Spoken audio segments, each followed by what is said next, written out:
Okay dancers, today I'm going to show you some stretches you can do to keep your flexibility up from home, because we all know as dancers what we do in the studio is not enough. We have to keep up at home as well.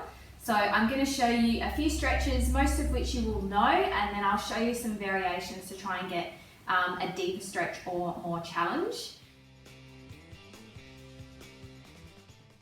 One of my favourites is one I call origami, and that stretches your gluteal muscles, that is the ones in your hip and butt.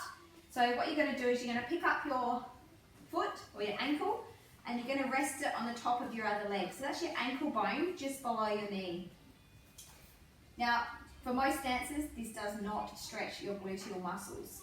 So what you need to do, and it's why I call it origami, is you need to fold yourself up a little bit more by bringing in your bottom leg and walking in your hands. Push your chest out, and you can keep walking in if you want to make it harder and harder. That is just too much of a stretch for me, so I'm going to come back to where my limit is, which is here. Now another thing you can do is flex your foot before you fold in, and that really intensifies the stretch as well. And then of course you must do the other leg. So for me this stretch is enough, but you might need to fold in and flex that foot and push that chest towards that leg there. Another stretch which I love, and I think I've borrowed from yoga somewhere along the line, is an upper back stretch. And I just call it the prayer position. So you're sitting on your knees nice and comfortably. If you're not comfortable on your knees, don't worry, you're not here for too long.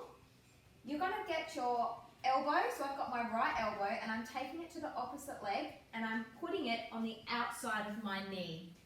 Then I'm going to clasp my hands together or say a prayer, point my elbow up to the roof and look up to the roof at the same time. So it feels like a bit of a weird position to be getting into, but it stretches your upper back. On the other side, left elbow to right knee, and then I'm going to clasp my hands together and point my other elbow to the roof and look up at the roof.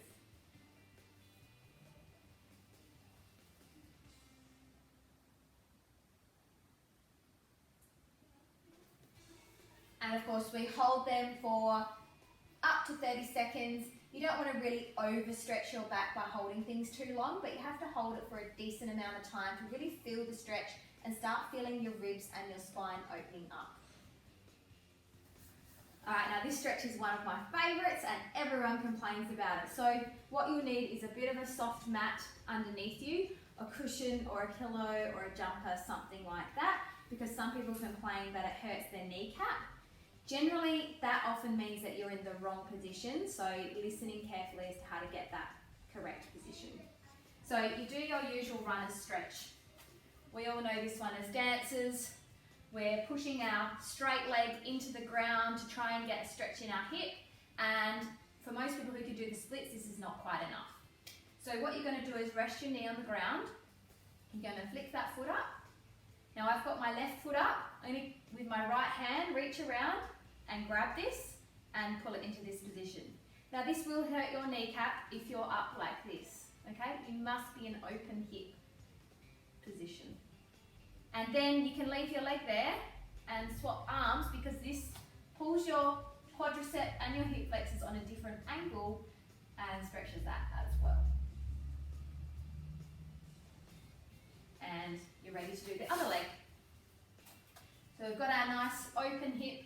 We're pushing your hip towards the ground and you've got that leg straight. And we're going to intensify that stretch by dropping the knee. Opposite hand grabs onto the leg.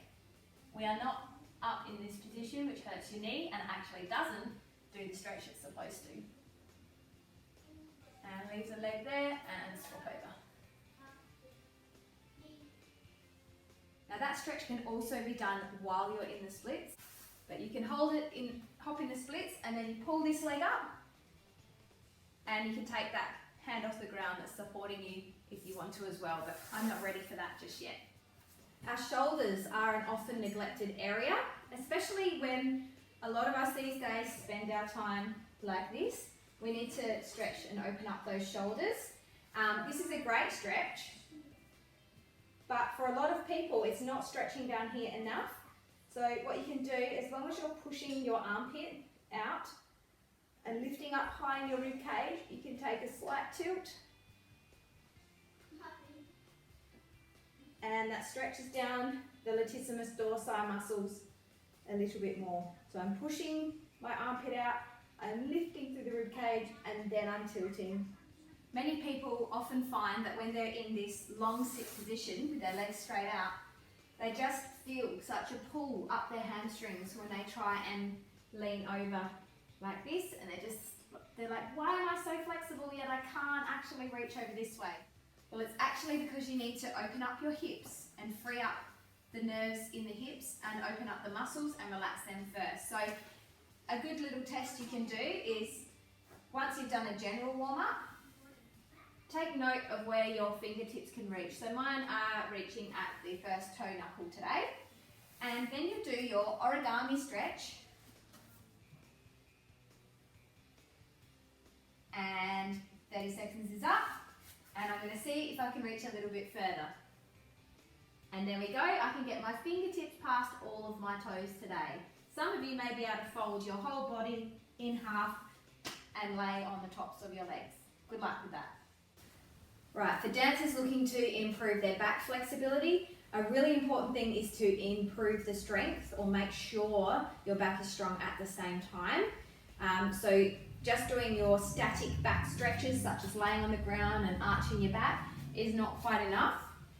This is a really good one to switch on the lower back muscles and say, hey, I'm going to ask you back to do a bit more than you normally do right now. Are you ready? Put your legs wider than hip width apart. You're going to put your hands on your hips. You're not putting them at the back here because we don't want you to push on your back as you do that. That's incorrect technique. What you're going to do is lift and arch over like a rainbow. So we're going to start with our ribs lifted, our neck long, our shoulders pressed down, and curling our back. And as you can see, my knees bend a little bit too as we go into it. So I'm not bending my knees and throwing my hips forward before I arch back. I'm stretching up and over, and to get the rainbow shape, I'm bending my knees at the last moment. So lifting up, arch, and bend, and up.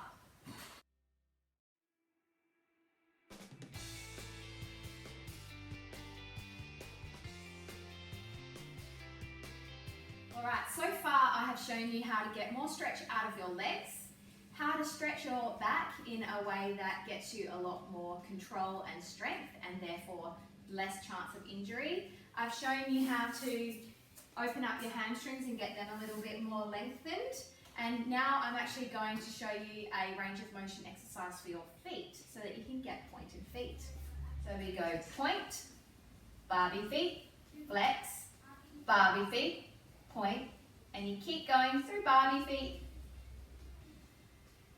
and that strengthens all the muscles in your feet, and eventually you can get that nice beautiful point. Don't forget to do it on the other side, and simply watch your foot to make sure you are achieving those 3 shapes. And again, you have to do them over and over again to get anything out of it. There is no point doing this a few times. The key to getting a stronger, fitter, more flexible dancer's body is to do controlled repetitions, with good technique. Now I'm going to stitch it all together so that you can do it at home, put your favourite beats on, and away you go.